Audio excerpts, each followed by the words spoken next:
hard to breathe, but that's alright. Hush.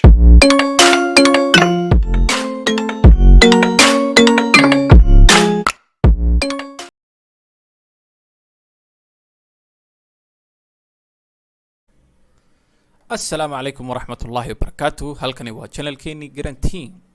maanta waxaan idinla wadaagayaa sidaad kombyuutarkaaga adigoo dhigleed wax fudud oo aad iyo aad u dheereynaya iyo weliba internetkaaga.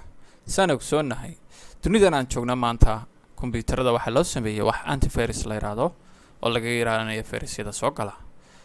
fayrasyadu haddii soo galaan kombyuutarkeedana dhibaatooyin ay u geysanayaan oo ay muhiimadda ugu badan ay abaarayaan sida kombyuutarka uga dhigi lahaayeen mid awooddiisa aad iyo aad u hooseyso, walow qaarina kombyuutarka waxyaaba ay ku xidhaan halka qaarina ay dilaanba kombyuutarka awooddiisa marka dambena ay kaga takhalusaan kombyuutarka dhammaantii. si aan waxyaabahaas oo dhan aan uga hortagno annagoo antiviruskeenna isticmaalaya oo aanan lahayn antiviruska laga tago, laakiin antiviruska tan haddaad raacayso kombyuutarkaaga wuxuu noqonaya mid aan la soo qabanayn iyo internetkaaguba. way dhici kartaa internet aad iyo aad awood u leh inaad ka soo xidhatay qolada la yidhahdo ISP-ga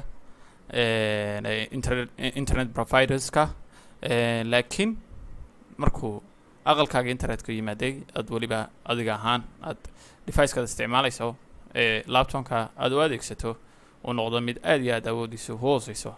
dhibaatadaasi ma aha mid kaaga imanaysa xagga shirkadda, waa mid qalabkaaga aad isticmaalayso oo aanad garanayn sidaad u qaban lahayd. dhibaatadani waa wax naadira, waa wax magaranaysa lagu badan yahay oo magaranaysa laakiin ku naadir ah sida dadku dareemi lahaayeen, laakiin waa wax ku badan magaranaysa dadka adeegsada aaladaha aan isticmaalno ee kombyuutarka, laptopnada iyo waxyaabaha la midka ah ee device-yada la soo saaray marka.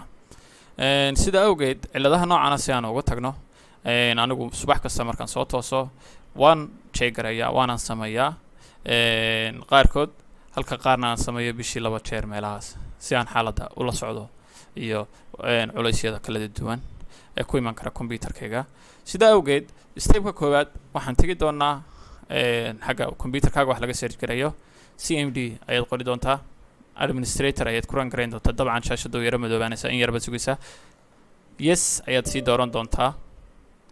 yes markaad doorato wuxuu ku keenayaa systemkan aad arkaysa system 32 waa folder kombyuutarka ka mid ah oo sida ku jira. folderka markaad tagto waxaad qori doontaa ib config oo ib configuration loo soo gaabiyo space baad bixi doontaa, slash baad qori doontaa, waxaad qori doontaa flash dns. intaa markaad qorto dabcan enter baad taabanaysaa, waad iga arkaya windows ib configuration buu soo qoray successful. intaa markaad samayso waad iska cancel garaynaysaa, x baad taabanaysaa. x markaad taabato exit aad taabato xaggee waxaad kusoo noqon doontaa search ee kombyuutarkaaga wax laga raadinayay. halkaa markaad kusoo noqoto waxaad qori doontaa calaamadda la yidhahdo percentage markaad qorto tam ayaad qori doontaa. dabcan waad soo xidhaysaa oo percentage ayaad kusoo xidhaysaa. markaad intaas samayso folder wuxuu ku tusay aad arkayso, folderka ayuu ku tusay la yidhahdo percent. kaa markaad tagto open baad oranaysaa. open markaad tiraahdo folderkan waad arkaysaa, walow anigu aan delete gareeya maanta gebigoodaba wixii igu jiro o dhan. nasiib xumo videogii ka horreeya oo cillad naga soo gaadhay, laakiin waan wala masaxay. aadna way badnaayeen, ilaa 1000 folder bay ka badnaayeen. marka folderada automatically sameynaya kombyuutarkaaga fayrasyada iyo waxyaabaha culuseynaya kombyuutarkaaga. sidaa awgeed xaaladdu markay halkan marayso aad xaggan joogto waad wala delete garanaysaa. waxaana ku damaanad qaadaya inaanay wax dhibaata ama wax kombyuutarkaaga khaas ku ah oo kaa masaxmaya haba yaraatee aanu jirin, laakiin waxaan ay yihiin waxyaaba aanad u baahnayn oo kombyuutarkaaga culays ku keenaya dhibaato. delete baad taabanaysaa. delete markaad taabato dabcan haddii wax ismasaxaan waa si wanaagsan, way ismasaxeen. anigu waayo saaka ayaan masaxay. marka xaaladdu markay halkaa marayso delete kalaad ku yara eegaysaa. hadduu janisku siiyo waa si wanaagsan, skip baad oranaysaa.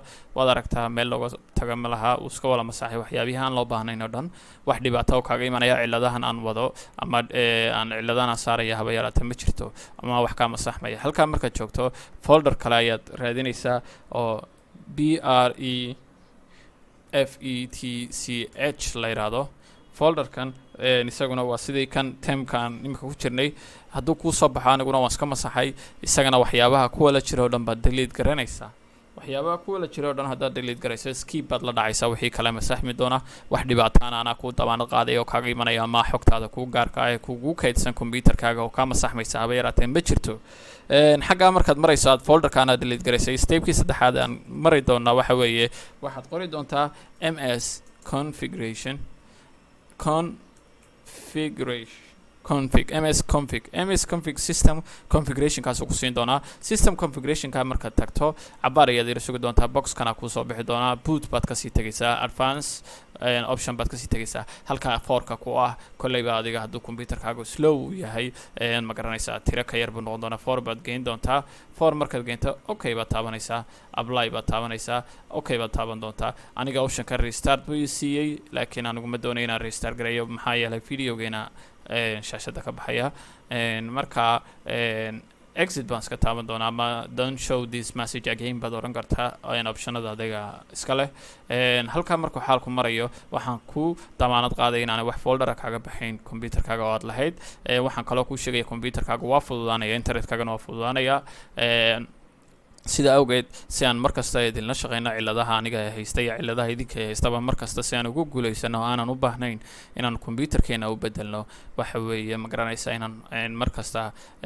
ku xidhnaana channelkeenan oo aan subscribe-kana ku caawinaa asxaabtaadana aad u share garaysaa waxaan idin leeyahay weliba waqtiyadan ma garanaysaa xaalku adag yahay dadku aanay tegi kareen computer repairing centreska inaan ma garanaysaa aad idinka caawiyaan diyaar u ahay markasta markaa idinkuna ma garanaysaa inaad ila shaqaysaan ayaan jeclaan lahaa oo aad subscribe-ka inagu caawisaan biidnillaahi kariim waxaan kaloo idin leeyahay guryaha la joogo stay home stay safe rabadaan wanaagsanna waan idin leeyahay waxaanan idin leeyahay kale assalaamu calaykum waraxmatullaahi wabarakaatu